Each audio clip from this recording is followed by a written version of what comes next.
Hello guys, कैसे हैं आप सभी। होप आप सभी बहुत अच्छे होंगे। आज हम लोग पढ़ने वाले प्रॉपर्टीज ऑफ इंडिफरेंस कर्व। क्या पढ़ने वाले बच्चों? Properties of indifference curve. Properties of indifference curve पढ़ने से पहले एक काम करिए, थोड़ा सा इसको रिवीजन कर लेते हैं। एमआरएस जब लिखा हुआ है तो आप उसको भी पढ़ लीजिए। देखिए, मार्जिनल रेट ऑफ सब्स्टिट्यूशन का मतलब, मार्जिनल रेट ऑफ सब्स्टिट्यूशन का मतलब it refers to the rate of rate. कह रहा है कि ये एक ऐसा रेट है जिस पे eight which the commodities can be substituted. मतलब एक कमोडिटी जब छोड़कर जब हम दूसरे कमोडिटीज़ पर क्या करते हैं, सब्स्टिट्यूट करते हैं, मतलब एक को छोड़कर दूसरे का कंजप्शन करते हैं। ठीक है, तो the commodity can be use can be substituted with each other so that total satisfaction of the consumer remains the same। Again एक बार आप लोग समझिएगा कि आप जब कुछ कमोडिटीज छोड़कर सब्स्टिट्यूट कर कर जब दूसरा कमोडिटी यूज़ करते हैं, जैसे क्या है ना कि मान लीजिए कि आप यहाँ पर हम लोग लिख लेते हैं कि आप एप्पल्स छोड़कर बनाना खा रहे हैं। आप एप्पल छोड़कर सब्स्टिट्यूट हो गए बनाना पर, मतलब इसको छोड़कर आप इसको क्या किए, सब्स्टिट्यूट हो गए किस पे, एप्पल से छोड़कर बनाना पे सब्स्टिट्यूट हो गए हैं। तो जब आप बनाना कंजप्शन कर रहे हैं और एप्पल क्यों छोड़े हैं, बनाना को खाने के लिए, और उतना ही आप बनाना खाएंगे कि इसका और इसका पहले का सेटिस्फेक्शन और अब का सेटिस्फेक्शन दोनों क्या रहे, सेम रहे। Again it refers to the rate, एक ऐसा रेट है मतलब रेशियो है at which the commodities can be substituted, जिस पे कमोडिटीज़ को हम सब्स्टिट्यूट कर सकते हैं विद ईच अदर, एक दूसरे से, so that total satisfaction of the consumer remains the same, कि उसका टोटल सेटिस्फेक्शन क्या, हमेशा सेम रहे। फाइन। इसके बाद आइए हम लोग प्रॉपर्टीज़ ऑफ इंडिफरेंस कर्व पढ़ते हैं बच्चों। क्या पढ़ना हम लोग को? Properties of indifference curve. देखिए, जब कभी भी प्रॉपर्टीज़ ऑफ इंडिफरेंस कर्व की बात करेंगे तो उसमें सबसे पहला क्या लिखा हुआ है, indifference curve are always convex to the origin. क्या लिखा है बच्चों पहले? इंडिफरेंस कर्व और always convex to the origin. Fine. तो देखिए क्या है कि यहाँ पे साफ सुथरा बोल रहा है कि जो हमारा इंडिफरेंस कर्व है वो हमेशा, और are always convex to the origin, वो हमेशा कॉन्वेक्स रहता है। कैसा रहता है? कॉन्वेक्स रहता है। जैसा कि हम लोगों ने बनाया था तो सीखा था कि जो हमारा इंडिफरेंस कर्व रहता है ऐसे आता है। कैसे आता है? ऐसे। तो ये इस ओरिजिन से ये क्या है, ये कॉन्वेक्स है। फाइन। रीज़न क्या है बच्चों? बिकॉज ऑफ डिमिनिशिंग MRS, जो मार्जिनल रेट ऑफ सब्स्टिट्यूशन रहता है वो डिमिनिश मतलब कम होता है। आप जाकर एक बार शेड्यूल में चेक कर लीजिए, marginal rate of substitution diminishing, वो कम होता है। इसीलिए इंडिफरेंस कर्व क्या होता है, हमेशा कॉन्वेक्स होता है ओरिजिन के। और MRS यहाँ पे लिखा है MRS डिक्लाइंस। MRS क्यों कम होता है बच्चों? Because of law of diminishing marginal utility. जो हम लोग पढ़े थे law of diminishing marginal utility, law of diminishing marginal utility में हम लोग क्या पढ़े थे कि जैसे जैसे हम लोग किसी भी कमोडिटी का कंजप्शन बढ़ाते हैं उससे जो हमको मार्जिनल यूटिलिटी मिलती है वो कम होती जाती है।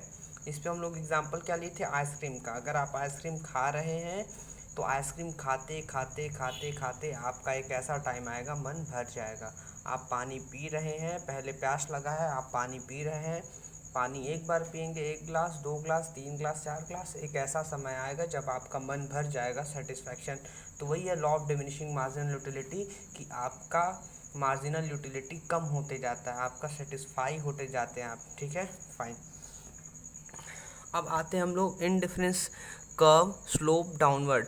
जो हम लोग का इंडिफरेंस कर्व है वो हमें स्लोप डाउनवर्ड है। देखिए, ऊपर से क्या हो रहा है, नीचे आ रहा है, ऊपर से क्या हो रहा है, नीचे आ रहा है, तो ये क्या हो गया आपका स्लोप डाउनवर्ड। अगर आप लोग पूछें सर इसमें स्लोप डाउनवर्ड क्यों होता है, तो इसका एक ही रीज़न है कि जो कंज्यूमर रहता है वो ज़्यादा से ज़्यादा एक गुड्स क्या करता है, कंज्यूम करता है। He must consume less of other goods. जैसे एक का अगर ज़्यादा यूज़ करता है तो दूसरे का कम करता है, और इसी तरह क्या होता है, वो मतलब क्या है ना कि पहले वो ज़्यादा यूज़ कर रहा है, फिर उसको कम कर रहा है, इसको बढ़ा रहा है, उसको कम कर रहा है, इसको बढ़ा रहा है, उसको कम कर रहा है, इसको बढ़ा रहा है। मतलब एक को छोड़कर दूसरे को वो क्या करता है, सब्स्टिट्यूट करते जाता है। यही रीज़न है कि वो स्लोप डाउनवर्ड होता है। तो इसके अंदर हम लोग कैसे बना सकते हैं बच्चों, यही कि इंडिफरेंस कर्व ऊपर से नीचे आता है। ऐसा क्यों? क्योंकि हम लोग क्या करते हैं, एक ये देखिए हम लोग क्या करते हैं, छोड़ते हैं, मतलब सेक्रीफाइस करेंगे तो नीचे आएंगे और आगे बढ़ रहे हैं, यानी गेन कर रहे हैं, मतलब नीचे आ रहे हैं आगे बढ़ रहे हैं, नीचे आ रहे हैं आगे बढ़ रहे हैं, ठीक है। मतलब इधर से सेक्रीफाइस कर रहे हैं इधर का, और इधर का गेन कर रहे हैं, सेक्रीफाइस कर रहे हैं गेन कर रहे हैं। सेक्रीफाइस और गेन जो हम लोग करते रहते हैं उसी की वजह से इंडिफरेंस कर्व का कैसा बनता है, स्लोप डाउनवर्ड। फाइन। इसके बाद आते हैं higher indifference curve represent higher level of satisfaction. बच्चों आपको मैं समझा दूं, देखिए कह रहा है कि हायर इंडिफरेंस कर्व, एक इंडिफरेंस कर्व ये है, एक इंडिफरेंस कर्व ये है, एक इंडिफरेंस कर्व ये है, ठीक है। अब देखिए ये जो सबसे ऊपर है ये हायर इंडिफरेंस कर्व है, ये सबसे ऊपर वाला है, ठीक है, सबसे ऊपर वाला। तो ज़्यादा हायर इंडिफरेंस कर्व मतलब ज़्यादा वाला इंडिफरेंस कर्व जो होगा, इसमें क्या होगा, जो आपका सेटिस्फैक्शन रहेगा वो बहुत ज़्यादा रहेगा। क्या रहेगा, जो सेटिस्फैक्शन है आपका बहुत ज़्यादा रहेगा। तो हायर इंडिफरेंस कर्व मतलब कि higher level of satisfaction. Clear है। हायर जो इंडिफरेंस कर्व रहता है वो हमेशा रिप्रेजेंट क्या करता है, हायर लेवल ऑफ सेटिस्फैक्शन। आप ऐसे इसको बनाकर उसमें एग्जाम में आप रिप्रेजेंट कर दीजिएगा, एक्सप्लेन कर दीजिएगा, समझ में आ जाएगा। क्लियर है। नाउ नेक्स्ट हम लोग बढ़ेंगे, indifference curve can never intersect each other. जो हमारा इंडिफरेंस कर्व होता है वो कभी भी इंटरसेक्ट नहीं कर सकता। जैसे एग्जांपल बच्चों मैं आपको यहीं पे समझा दे रहा हूँ, चलिए आइए पीछे आ जाते हैं। यहाँ पे क्या है ना कि जैसे देखिए ये है आपका इंडिफरेंस कर्व एक है, ठीक है, और एक इंडिफरेंस कर्व क्या है, देखिए आना चाहिए यहाँ से, पर हम आपको समझाने के लिए एक यहाँ से इंडिफरेंस कर्व ला रहे हैं, ठीक है।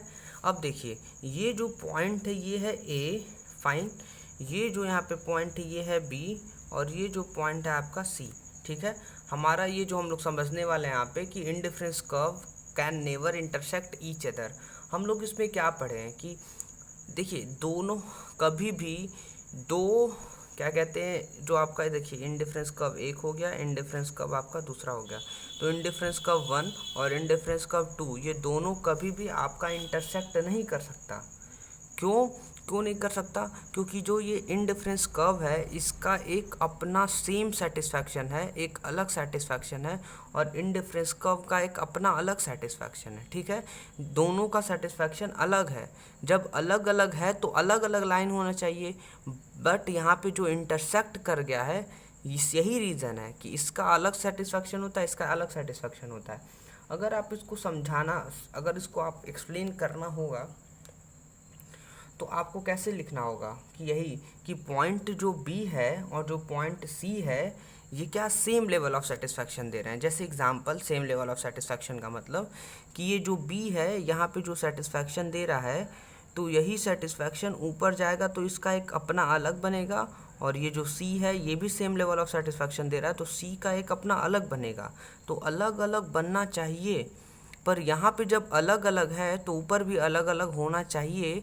क्यों, क्योंकि सेम लेवल ऑफ सेटिस्फैक्शन, पर यहाँ पे जाके क्या हो रहा है, दोनों का मिल जा रहा है, इसका सेटिस्फैक्शन और इसका सेटिस्फैक्शन यहाँ पे मिल जा रहा है, पर ये मिल नहीं सकता। तो इसको एक्सप्लेन करने के लिए आपको इसी तरह बनाना होगा, ऐसे आप बना दीजिएगा और यहाँ पे लिख सकते हैं कि in difference curve IC1 and IC2 can never intersect each other, ठीक है। आप ऐसे यहाँ पे लिख दीजिए और ऐसे सिर्फ बनाकर आप थोड़ा सा एक्सप्लेन कर दीजिए अपने लैंग्वेज में तो सही हो जाएगा। फाइन बच्चों, जो नीचे आपको बजट लाइन दिख रहा है ये हम लोग नेक्स्ट लेक्चर में पढ़ेंगे। इसी के साथ आपका यहीं पे प्रॉपर्टीज़ ऑफ इंडिफरेंस कर्व ख़त्म होता है। और आप सभी को बता दें प्रॉपर्टीज़ ऑफ इंडिफरेंस कर्व में ये सिंगल अकेला मैं आपको बता दूं, ये जो है indifference curve can never intersect each other, class 11th में ये खुद अपना 4 मार्क्स का आता है। सिर्फ आपको ऐसे लिख कर एक्सप्लेन करने के लिए बोल दिया जाएगा, 4 मार्क्स का ये आएगा, अदरवाइज ये भी आ सकता है, ये भी आ सकता है, ये भी आ सकता है। ये अलग अलग लिख दिया जाता है कि 4 मार्क्स का आपको करना होता है। फाइन। तो इन्हीं 1 2 3 4 इन्हीं चारों में से आपको क्या करना होगा, इन्हीं चारों में से आपको बहुत अच्छे तरीके से सभी को अच्छे से समझना है। समझने के बाद ये प्रॉपर तरीके से इसको बनाना है इसके अंदर एक्सप्लेनेशन आपको देना है, और एक्सप्लेनेशन देकर जब आप रेडी हो जाएंगे तो इसी चारों में से कोई ना कोई अगर आपके एग्ज़ाम में आता है 3 से 4 मार्क्स का, तो आप पूरा फुल मार्क्स पा लेंगे। ठीक है, इसी के साथ वीडियो लेक्चर्स आपका ओवर होता है प्रॉपर्टीज़ ऑफ इंडिफरेंस कर्व।